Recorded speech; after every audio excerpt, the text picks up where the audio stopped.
Alright, well I'm at the site of what's known as the Porter Mine Tunnel disaster. This happened back in March 1st of 1977. Sorry about the wind there. So they're having a memorial service here for those people. 9 miners died here back then. So I'm just here to check things out and maybe get a view of the tunnel that's down there. So we'll see. It's supposed to be a thunderstorm today, so I'm not sure how this will go.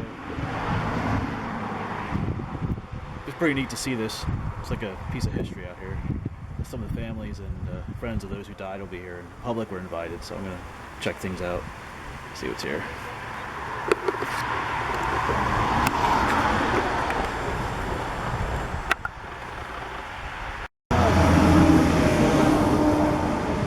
Are you from the Reading Eagle? No.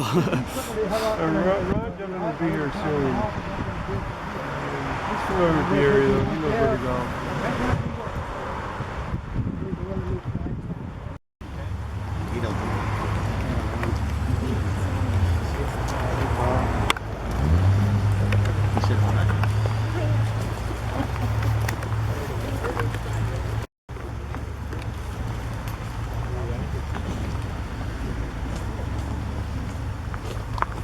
Philip Sabatino, Ralph Renninger,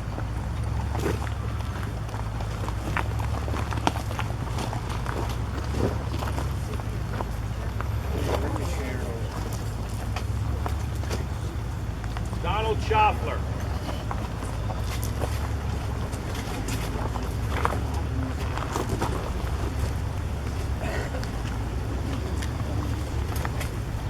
Ronald Herb. All right, so I've come down to the mine site. They said it was all right if I came down here, so you can see some foundations here. I was told that these were maybe where the generators were or something. So,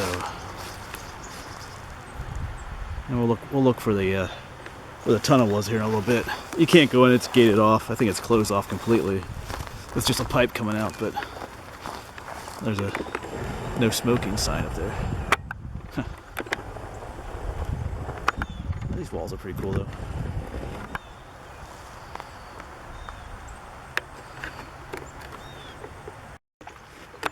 Here's a piece of equipment still sitting here.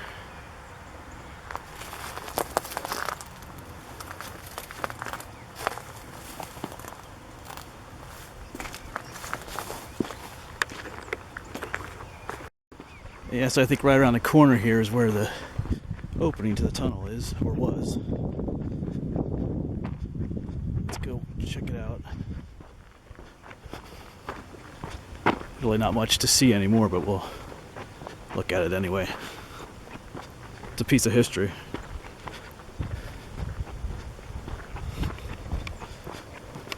Yeah, you got the orange mine water coming out.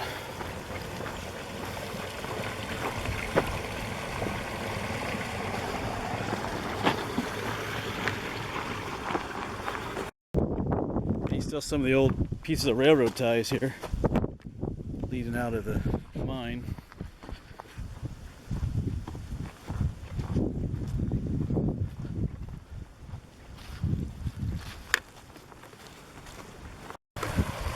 So here's what's left. They have just a pipe coming out, gated off, coming out where the tunnel used to be.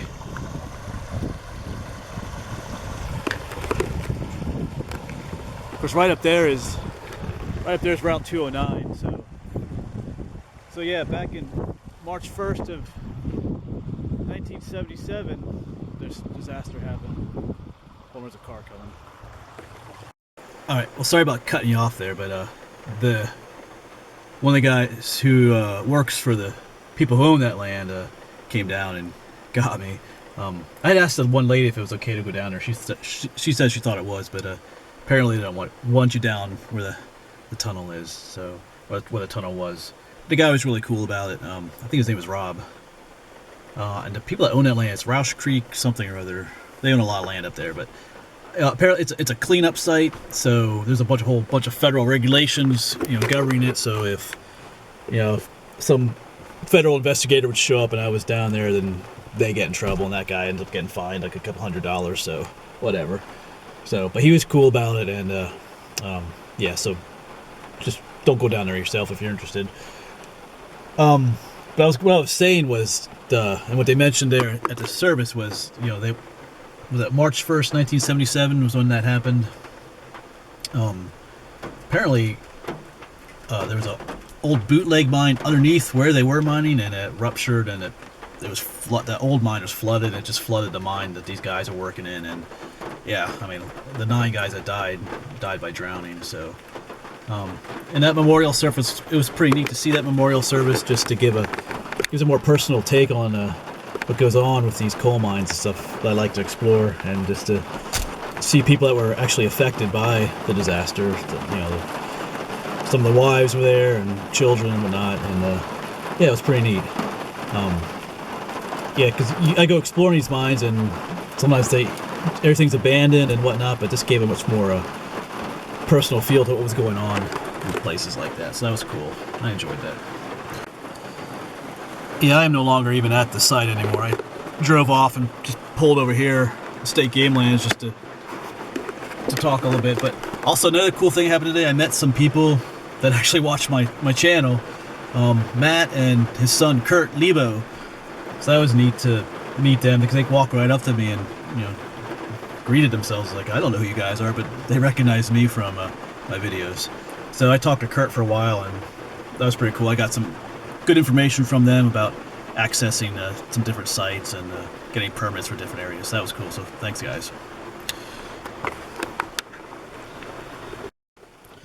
And if you want to learn more about that site, you can look it up online. Just type in the Porter Mine Tunnel disaster, and you'll get all kinds of information about what happened on that day, and the rescue attempts, and the names of the men who died and whatnot. There's a lot of information online. So anyway, that's be the end of this video. So thanks for coming along. I just taped a little bit of the service. I didn't want to intrude too much by taping, you know, a lot of it. So it's kind of a personal time for people. So anyway, thanks for watching my videos, and I'll see you again somewhere else.